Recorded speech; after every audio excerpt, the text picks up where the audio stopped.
welcome to our mini masterclass from soft skills to shortlists, letting your CV and interview skills do the talking. It's wonderful to see that so many of you have already joined us, almost 100 I see. We are broadcasting today from Pretoria, where it's cold and wet weather. So I hope wherever you are joining us from, that you are comfortable and that you are ready for today's session. My name is Dr. Alicia. I'm a senior lecturer at UNISA, and it is my honor to be able to do the welcome and introduction for today's session. I'd first like to just acknowledge my co-hosts for this session, also colleagues from UNISA. It's Letitia Marcantono and Prof. Orpa Silje. You will be hearing a little bit more about them or from them later on in the session when they manage the question and answer sessions, and also when they are closing down the session for us. Then I also have to acknowledge our industry partners, SAPICS. SAPICS is the professional body for supply chain management practitioners in South Africa, and they have been such a wonderful contributor and collaborator in helping us to host these mini masterclasses. So I will now switch off my camera just to save on some bandwidth for our students, but I still have a few things to share with you as part of the introduction, and I will also be with you for the remainder of the session today. So firstly, if it's your first time joining the mini masterclasses, I'll just want to give you a little bit of background into how all of this started and what we aim to achieve. So the sessions actually started at the 2024 SAPICS conference, where there was a session hosted between academia and industry professionals. And the message that we received from the industry professionals were very clear, and that is that the students and graduates that are entering the workplace often have technical skills, but they lack the soft skills that are required to really function well in the workplace. And so you might ask yourself, what is soft skills? And we define it as the how behind how you work. So how you communicate, how you think, how you collaborate, and how you show up professionally. So in response to the feedback that we got at that conference, we as UNISA, supply chain section at UNISA, started collaborating with SAPICS to host these mini masterclasses, which are short lunch hour sessions that we really aim to equip students and young professionals with the skills that are often not taught in textbooks. And so this is in a very short nutshell what we aim to achieve with these mini masterclasses. So today's session forms part of our 2026 series, and we focus on the skill of visibility, specifically under the theme of visibility is a skill, how to showcase your soft skills to potential employers.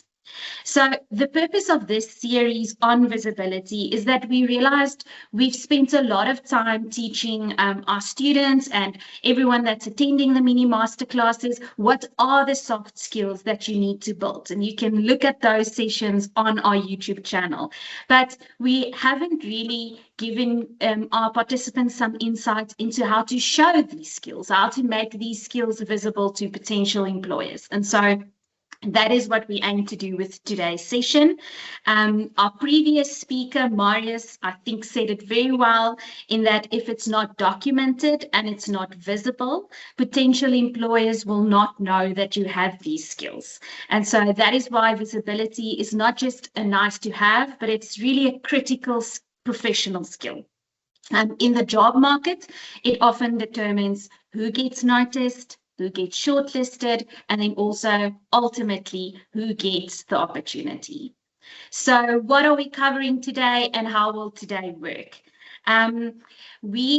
Today is really for us about teaching you how to visibly show your skills and how to present those unique skills in a clear way on your CV and during interviews. We are very, very fortunate to have with us today Chantal Kading, who has over 20 years of experience in talent management. And she will guide you in navigating this topic in a practical and meaningful way, and then also knowing Chantal in a very exciting way. If you missed our first session of this series on visibility, it was based on LinkedIn, and you can find it on our YouTube page. Letitia will share more information about with you about our LinkedIn page and how to become more involved with the MiniMaster classes moving forward. So that will happen at the end of today's session. So before we kickstart, I know all of you are ready now. I just want to communicate some practical or logistical points. First, the webinar settings require that the camera and microphones remain off during the session. However, we really do want your engagement. So please, any questions that you have for either one of our speakers, please post them in the chat. We are going to have a question and answer session at the end of Chantal's presentation. So there she will address all of your questions. We will try and get to all, and we will try to get to as most of the questions, but we are a really large group, so we might not get to all of them. Then it is my absolute pleasure to first introduce Clare from SAPICS.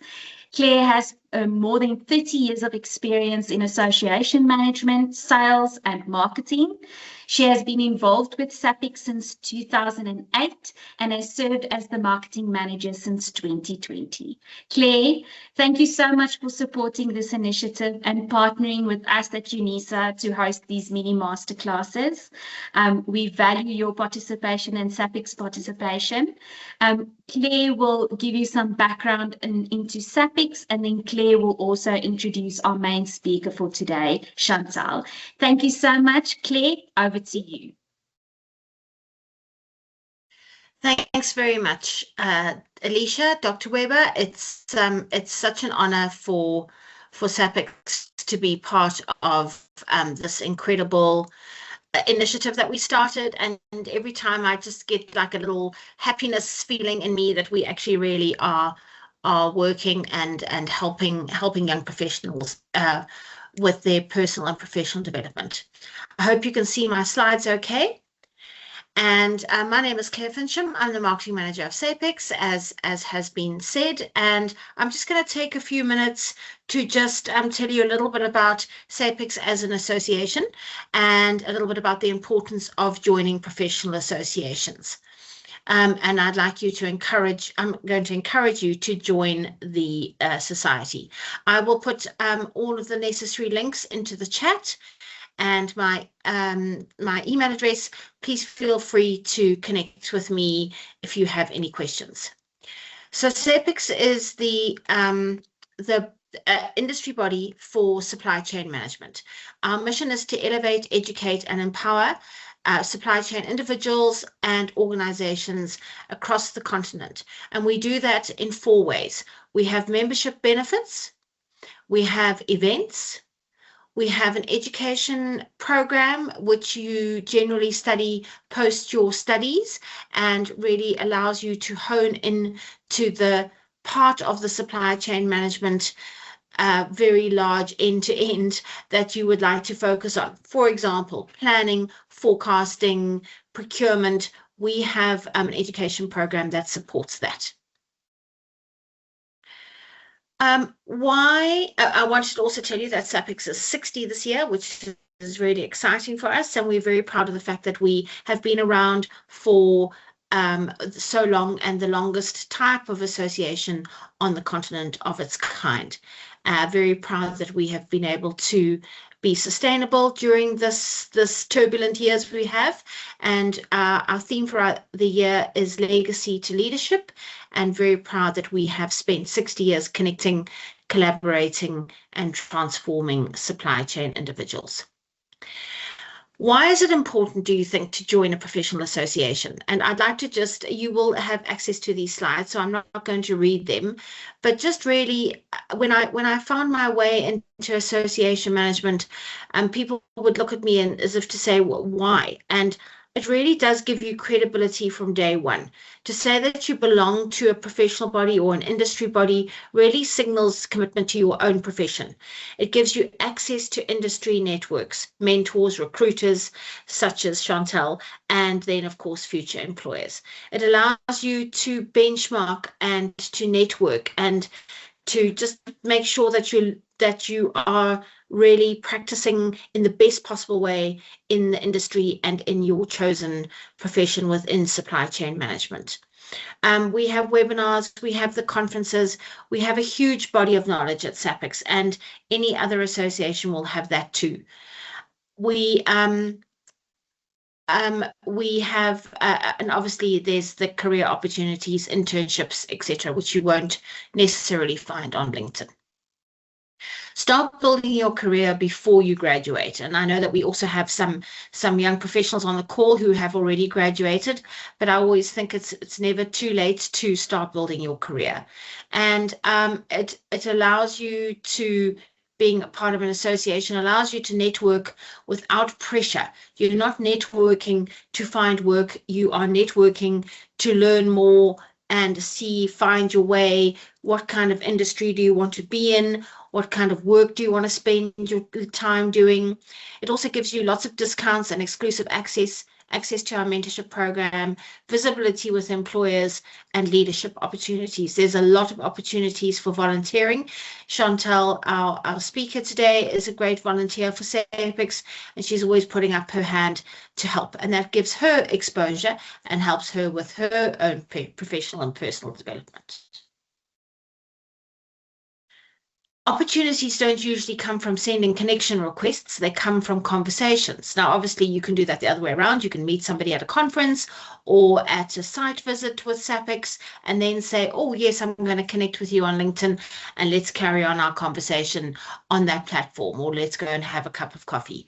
So LinkedIn networking, you would send a connection request, but if you were coming to a SAPICS site visit or our student conference that we had last week, you would meet people face to face. And the engagement that we had last week in the room at the University of Johannesburg was incredible, and our speakers were so generous with their time and their knowledge and really giving guidance to the students and young professionals about to enter the workplace. When you're on LinkedIn, you're like, sure, I hope I'm able to connect with the supply chain of Woolworths. But maybe you would see him or her at the SAPICS conference, for example.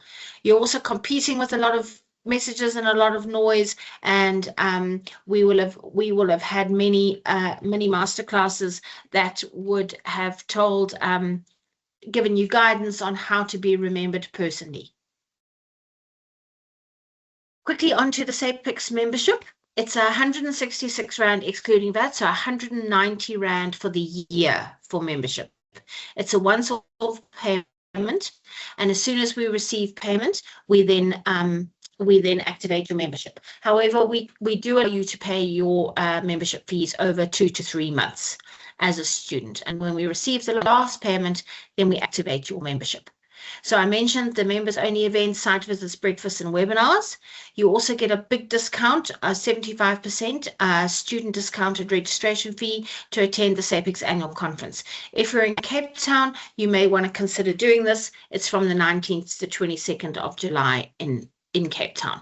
It's going to be a fantastic conference. You receive a monthly digital magazine from Focus. You have access to all of the body of knowledge that has been created at SAPICS, access to our young professional page, and that can really help you with, if you're still studying, with your projects and your essays, etc. We also give you access to the SAPICS mentorship program. We have 38 mentors on our program, and they are phenomenal people from all different industries, and really encourage you to connect with them. So just a reminder that it's 190 Rand for the year to join. Last week, we had our Young Professional Student Conference, as I mentioned, and you will receive these slides, so you will see that you can access all of the information, the incredible content that was produced by our brilliant speakers, including Professor Cilliers on this call, and that can be found on our YouTube channel. If you become a member, you get a banner. Please connect with us on our social media posts, and here's a QR code that I'll just leave up for a few seconds, but Dr. We'll circulate this as well, and really look forward to having you as part of the SAPICS community. We have just over 1,000 members, 10,000 on our database, and 14,200 on LinkedIn. So it's a really big and growing community. I'd like to just thank the UNISA team again. They are incredible, so professional. Thank you for this amazing partnership.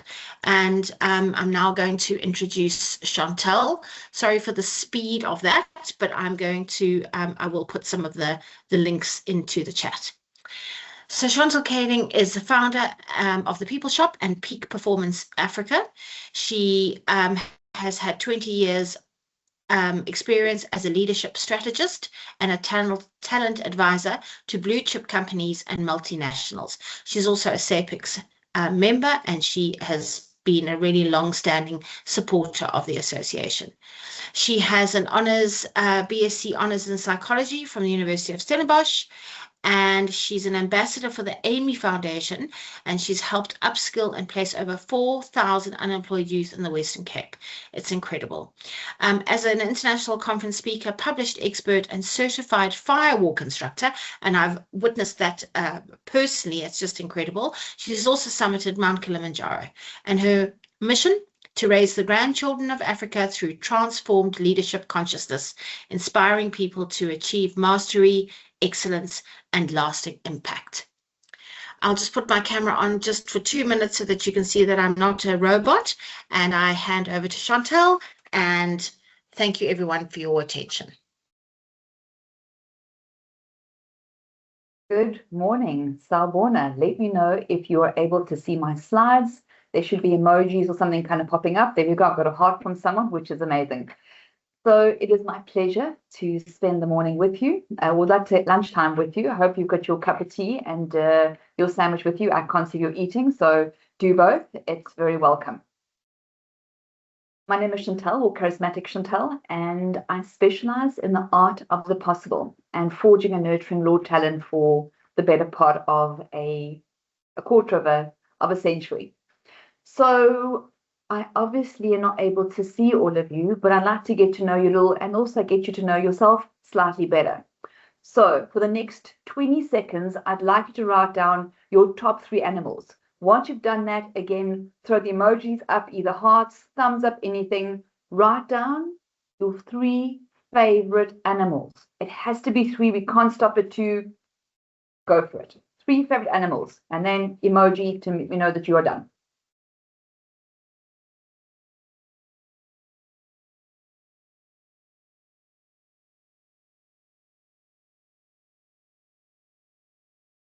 Alrighty, I see one person with a cat. I need more than a cat, Thomas, more than a cat. Add the other 2 for me.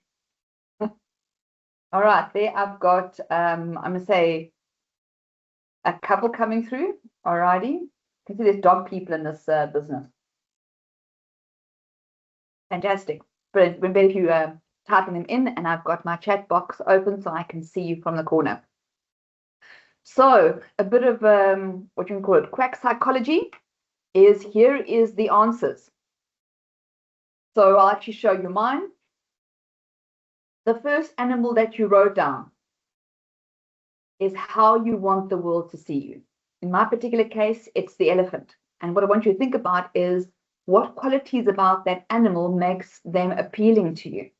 So for me, with the elephant, it is incredible wisdom, and they are known to roll away obstacles. The second animal is how the world actually sees you. In my case, that's the eagle, soaring, graceful, elegant, but aloof to a point. And the last animal is who you truly are. In my case, it's a panda. I find them to be incredibly beautiful. There's no gray area with them, and incredibly playful and flexible and adaptable. So think about the reason for your 3 animals, and use that the next time you're at a braai or an interview, is here are my top 3 animals to give a bit of an insight to who I am as a person. So today really is about your career and visibility around that. And what I've said for the last probably about 8 years is that there is no longer a career ladder. It is no longer a very direct route of, let's use the accountants for an example. You do your accounting, you go an article somewhere, step 2, you write your board exam, you become a CA, and you do a couple of accounting jobs to management jobs, and from there you end up being a CFO. The world is not that linear. Really what it's around is there's a jungle gym, and like you climb Kilimanjaro, is you've got to dance with your mountain. What happens is sometimes you hike high and you sleep low. Sometimes you can have to traverse left or right because you can't just go straight up this mountain of your career, but you've got to scale and be very strategic and smart about it. Because the world fundamentally has changed. The world used to be about what you know. If you had an education, if you had some experience, that would guarantee you a job in the old market. Pretty much, I would say your parents and who might be at the age of baby boomers and subsequently just after that, early millennials. Then the world became about who you know. If you knew someone at a company, you'd be able to get a job. The world has transformed again to, more importantly, who knows you and what do they know about you? And when I kind of pose this question to you, young people, is like, well, why the change? And the answer is a device about what, less than 15 centimeters and 8 centimeters in width. We're living our lives on the internet. We are living our lives through social media.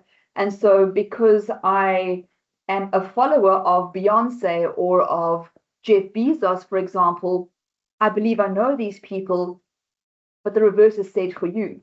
And why that's fundamentally important is you are now officially a company, a brand. You're the entrepreneur of your own skills, your own talent, and ultimately your career. And so when I speak about this Me Incorporated, for me, it's got 2 elements to it. The first part is around manifesting. You have creation, ability, and power within you, and you can choose to design a career in any which way you want. The second thing is about excellence. In life, you are good. If you got an A or 2 in matric in the past, that would get you a university qualification or entrance into university. Today, excellence is the bare minimum in order for you to get to where you want to go. So being average, just getting by is not going to cut it. It's not about perfection, but it is about living to the best of your ability. Because if you ultimately start thinking about yourself as a business, as a brand, the question would be is, if you are a brand, would you make different life and career choices? The answer in most cases would be true, because we are very quick to kind of rate brands and what they do and don't do, and the same thing applies to you. And so we talk about brand, it's about having professional brand equity. And I'm going to call something straight off the bat here. It's approximately 12:15. We were due to start at 12 o'clock. And of 1,000 registrations, there was 150 on by 12:15. 850 people registered, said, I want the opportunity, I want to learn, I want to grow, I want to showcase myself. And I don't know where they are right now. If you are a brand, you need to start managing your life in a very proactive way. And the skill of visibility needs to be core to how you are showing up for everything and anything. Because your brand equity is a valuable business commodity. It's a sum of your character, your ability, your charisma. It makes you unique. It's your calling card. It's your reputation. My grandmother used to say, as I was growing up and she raised me for part of my life, the first part of my life, is it takes years to build up a reputation, but you lose it in a few seconds, in one bad decision. And you want to leave a first and lasting impression with people. Maya Angelou, the beautiful poet, says, people may not remember what you said, but they'll remember how you made them feel. And when you are delivering your brand, it needs to be very clear, very consistent. You need to create a memorable experience in the minds of people you interact with, because those will open the doors for opportunities in the future. You need to bring who you are to what you do and how you do it. Ultimately, brand equity is a matter of Demand and supply. What does the world want? And what do I have to supply? Let's talk about the demand side first, right? What does the world want from you in 2026? What does employers want from you today and probably going into the next 3 to 4 years? Because if you are taking a jungle gym approach to your career, it's so important that because the next step is not an obvious straight up and a linear line, what you need to start doing is thinking 3 steps ahead and scenario planning. What do I want to do and how am I going to do the next 3 to 4 years? So you need to take a long-term view in everything that you do and at least have some ideas, action projections, at least to 2030. So we look at the World Economic Forum, which I think is the leading authority in terms of what the future of world looks like or work looks like. In 2010, I think this came from about the 2015, 2018 report. It was the world was complex problem solving is required, critical thinking, creativity, people management, coordinating of others, emotional intelligence, service orientation, and negotiation, cognitive flexibility. If we now look 10 years later, and this is probably based on the 2023 report, we're seeing this transformation we've always been dreading becoming an absolute reality. Even currently in the 2027 report is AI, big data, network cybersecurity, technological literacy is becoming core skills. So many of these are the first 3, yes, it's a given as technology skills. In the current report, I think those ones are within the top 10. They are escalating at a rapid rate in terms of their importance. The thing that I find to be the most important is the other skills. Because what we're finding is creativity, resilience, agility, lifelong learning, that curiosity to be open to things, leadership and social influence, analytical thinking, those are skills that don't require big capital in terms of education, nor a lot of time. Those are things that you can literally wake up every morning because you've got a choice in terms of how you show up in the world. These are habits, these are behaviors that you can groom into yourself within, 21 and I call it 90 days, right? If you can do anything for 90 days, I believe you can change your life. The number of these skills are not dependent to your educational budget, but they are fundamental to who you are as a human being and the behaviors you choose to make habit for yourself. Because what we're seeing is there's a skill transformation. 39% of the core skills today are going to be outdated really soon. And so there's a demand for this analytical thinking, creative thinking. I mean, I was at my kids' school parent evening yesterday, and the physics teacher has had such a challenge to get people to buy into maths and physics as core skills because the kids don't want to take them. They're deemed as too hard. And everybody's saying, let's just go for accounting and business and commerce. But what those subjects fundamentally teach you is how to problem solve, how to creatively think, how to have resilience. Hard is okay. Hard is important because you want to build not just skill set, but mental muscle. Emotional muscle is what's going to really kind of make the difference going forward.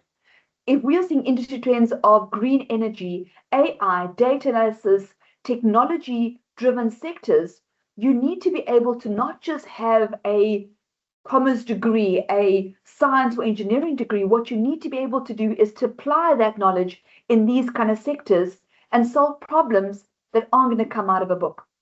And so what we keep saying and have said for the last 10 years, myself, with partners like SAPICS, it's time to reskill yourself. It's time to become not just a doer, but to start managing things from a very different perspective of being able to be an orchestrator of the technology, managing AI portfolios and leveraging human judgment. And so what we're finding is this emergence of an agile leader. Now, whether you're in supply chain, like many of us is, or in commerce or another area, these are business fundamentals. And it's a change to the past. Performance was about tactics and cost optimization or minimization. Today, it's about strategy, outcome-driven, revenue maximizers. How do we margin multiply? Because being in business is no longer the trick. It's being able to be in business in the long term, make profit and multiply your margin. Complexity, we can't eliminate and simplify things. We have to accept the complexity and master that. Uncertainty, you need to be able to adapt and reskill yourself in today's market, which is VUCA, changing at a rapid rate. Decision making, I was blessed this morning to be in a presentation with the CEO of Amazon, and one of their biggest key skills is not about detailed research, it's about fast decision making. They believe fundamentally they learn more from their failures than their successes. If you're able to make a quick decision, learn from it, reskill, iterate, and move on, that's how you're going to be leading edge in the business market today. It's not about what you want to sell. It's about the outside in is how can you be customizing for your customer? How can you be responsive? Because even you as a consumer is not willing to wait, right? There is a huge amount of money to be made in 1 hour, let's call it 60-minute delivery. Because as consumers, we all want things almost instantaneous. It's not just a matter of the young generation. Everybody's living in this instant gratification, quick response kind of life. And so the overall thing is no longer being a toolsmith and mastering these tools. It's about being a solutionist. How can you master problem solving? How can you innovate? And to innovate, that's where the failure comes in. In order to innovate, you need to be willing to fail and move swiftly. Integrate into different ecosystems. It's been from just supply chain of supplying something to value chain. I've been trained with Tony Robbins, and one of his most fundamental things is if you want to be in business in the long term, if you want to be best practice and leading in the market, you need to bring more value than anybody else in the business in terms of your competitors. As a brand yourself, my question to you as young professionals is, what value could you add to my business, to any employer? Because that's fundamentally how you're going to differentiate yourself from anybody else. It's about being able to be sustainably competitive and being ultimately a humanist. It's about having peak performance intelligence in terms of time, mindset, emotional intelligence, and communication skills. Because yesterday, it was about volatility, uncertainty, complexity, and ambiguity. But the most beautiful thing I can say for many of you on the call, I would assume, is that you are not average. You are African. And so in Africa, what we believe in is VUCA. Does anybody know in the Zulu language what VUCA stands for? If you know, please pop it onto into the chat. Because the short version is, it is time to VUCA. It's time to move away from what we think to know, awaken, wake up, get up. Absolutely right. VUCA means to wake up. If you are sleeping through your life, if you are just doing what you think is the next one step, you're going to be left behind. What we need to transition to is to have vision for your own life, to join companies who have got a vision beyond today, tomorrow, because you've got to be able to build a business we may not be able to be part of in the future, but that we're planting great seeds. Understanding of each other, understanding of problems, really connecting with human beings to get to the core and the essence of something. Clarity. You need to be the clarity in the storm when things are entirely uncertain and complex. And largely is you need to have adaptability. That is kind of what is demanded of in business. So the question is, as young people, what do you have to supply? And are you talent? What's important is you need to have a differentiator, a uniqueness. You need to have skill set which is deemed to be commercially valuable. The secret is to stand out in paper, on person, and online. I always use to think about, if I were to look at your WhatsApp status for the last 2 weeks, would I want to employ you or do business with you? And I can tell you, I see many of these things because I've got people who forget that I actually have their number and I get to see what they post. If you're a brand, you want to be so careful and so conscious of everything you're putting out there. It's not what you do 9 to 5. It's what you do 24/7. That's the danger of living in this technology age, is people have got their eye on you 24/7. Because your value proposition equation is made up your track record. Now, yes, you're young, you don't have a big track record, but people forget the power of when you're at school and you weren't paid to do certain things, What were you doing? Were you in a debating team? Were you a prefect? How do you show up? While you're still at varsity is how can you build a track record when people aren't paying you to deliver and to be involved in things? What's that track record? Your capability, yes, is the skills. It's your university degree that you're busy working towards. Those things take time and effort and financial investment. But the remaining three, character, potential liability, those things you can wake up and choose every single moment. And the problem and opportunity is most people don't choose their character. They don't do the personal development work to show up and to be a different kind of person. Reliability, they don't. Again, I mentioned something about being on time. That's a fundamental thing. If you showed up on time, like I would like to know who the 150 are that arrived on time. Because I'm willing to go the extra mile for you. As a business owner, I'd employ one of those people. And by the way, I've got 2 vacancies in my organization as we speak. But the other 850, I hope that I know that you weren't the ones that didn't arrive. And that's cost over risk. Business today is large in survival mode. We are still living the remnants of a pandemic. Businesses you cannot be a risky investment for me. You cannot be a risky employment. You can be high cost, but you cannot cost me business by your mistakes. So here's my question is, do you believe that life is about finding yourself? Yes or no? Pop it in the chat box while I drink water. Do you believe that life is about finding yourself? Yes or no?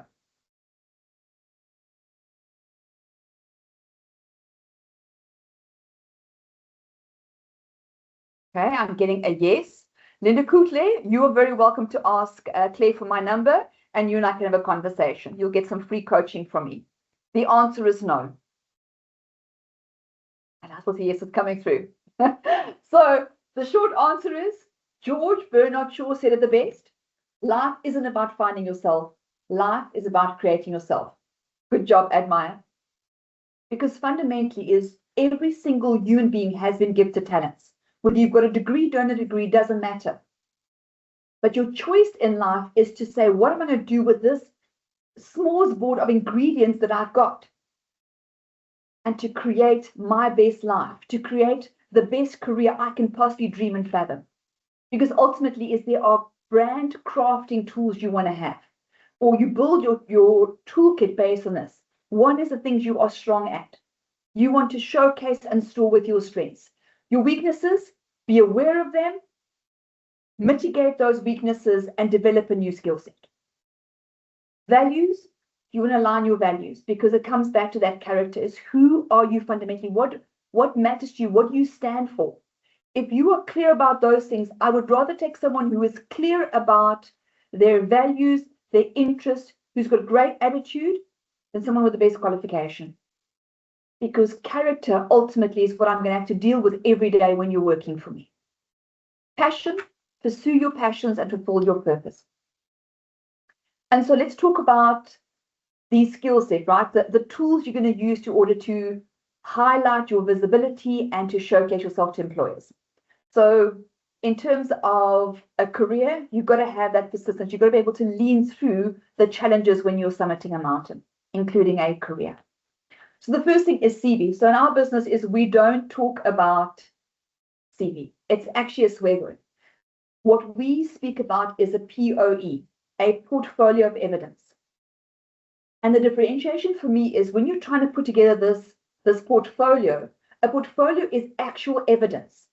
It is something which you can actually bring to showcase someone. It needs to look like a brochure. It's about, the goal is to showcase something which is got longevity, it's got your legacy and your track record in it.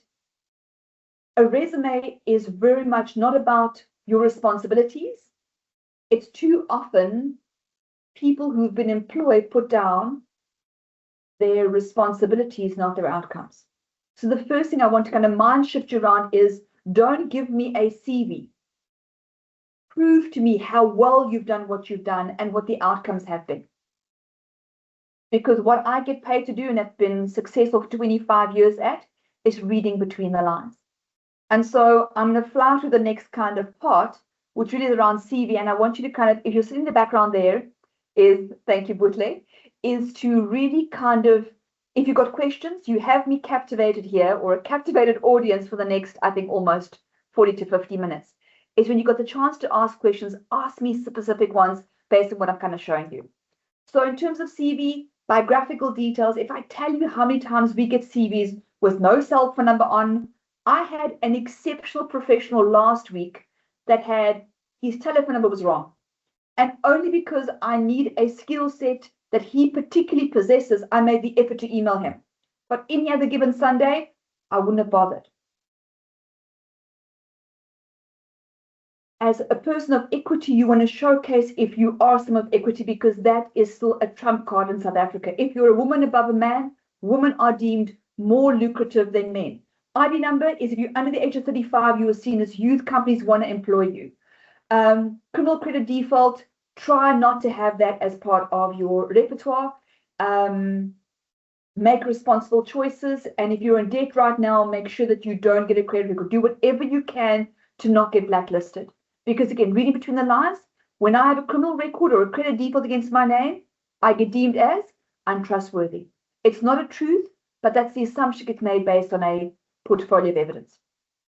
The next thing is education, right? So education, have your highest qualifications on top.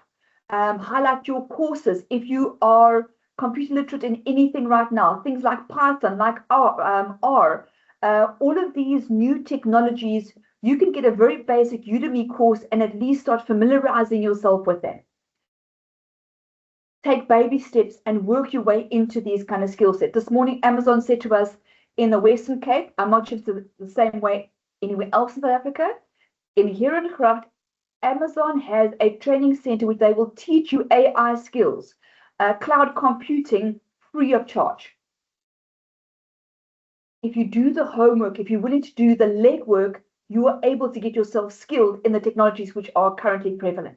Languages, my daughter has got more than 1,000 days consecutively on,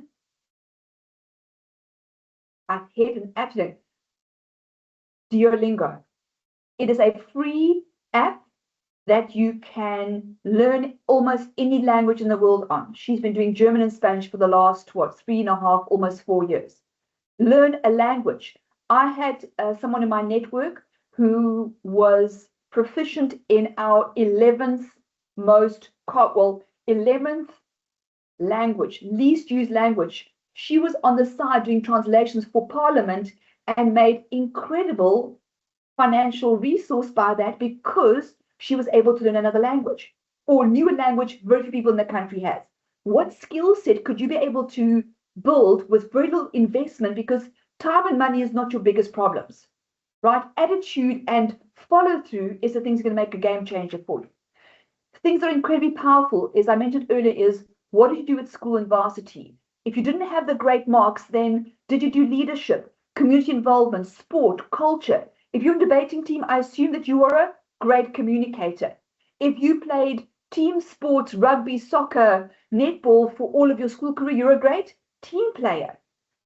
What are some of these things that actually insinuate competencies and the soft skills you're actually trying to prove to someone? Those are the best way to do it. I became, well, not famous, but I've been quoted many a time for this quote that was posted in a supply chain publication about 10 years ago. And I've seen it to be absolute truth. Qualification means nothing when you have it. If you've got a B degree, it might get you into an interview.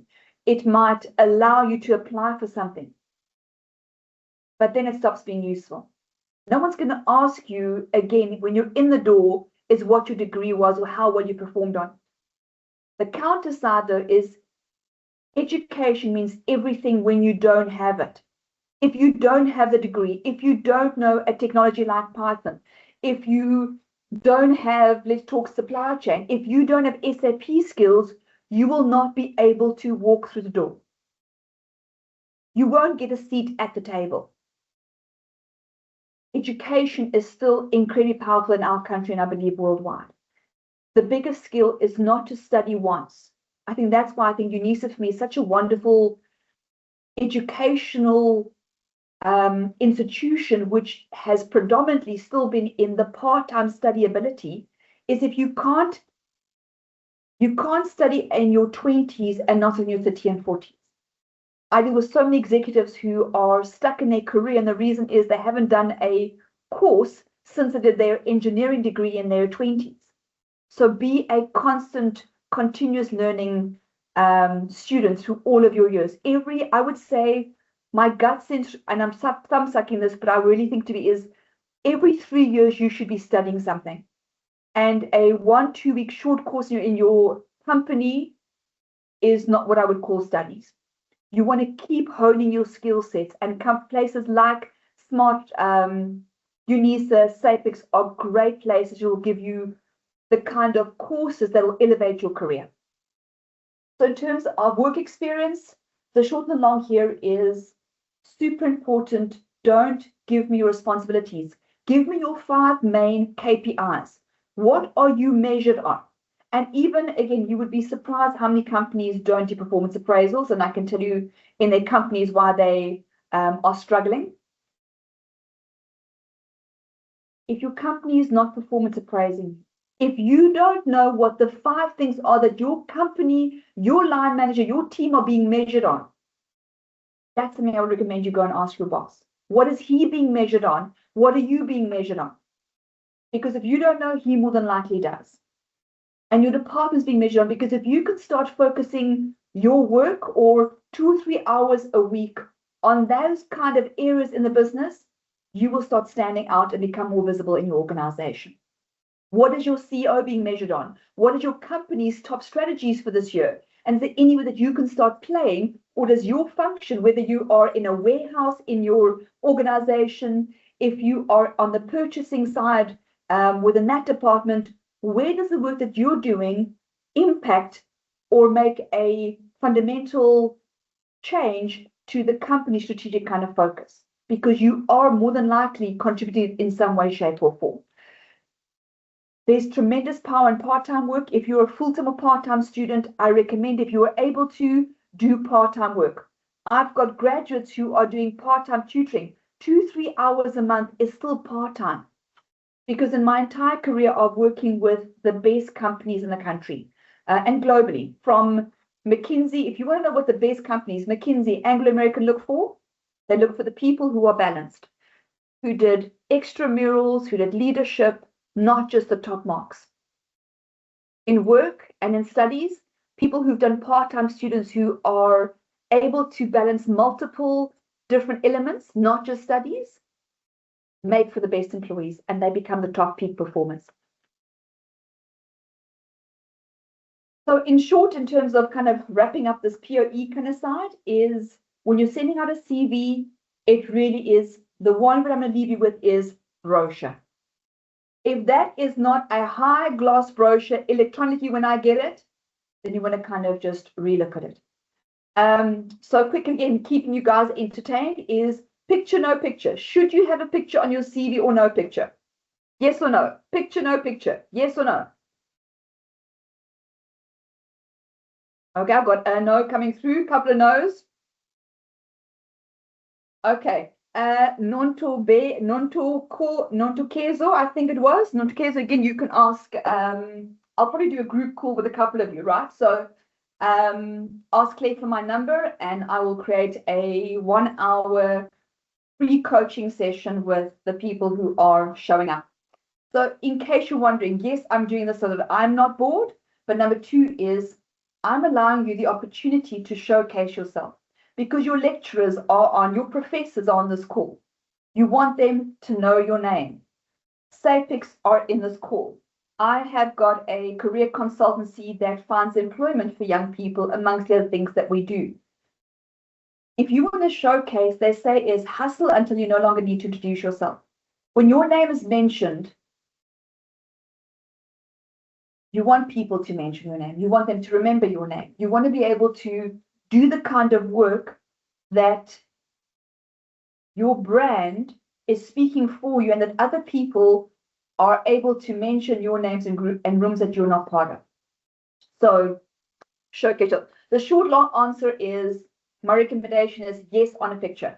So on an A4 size piece of paper, you want a CV, a picture on there, preferably in the top right, top left corner, the size of an ID photo. So A4 piece of paper,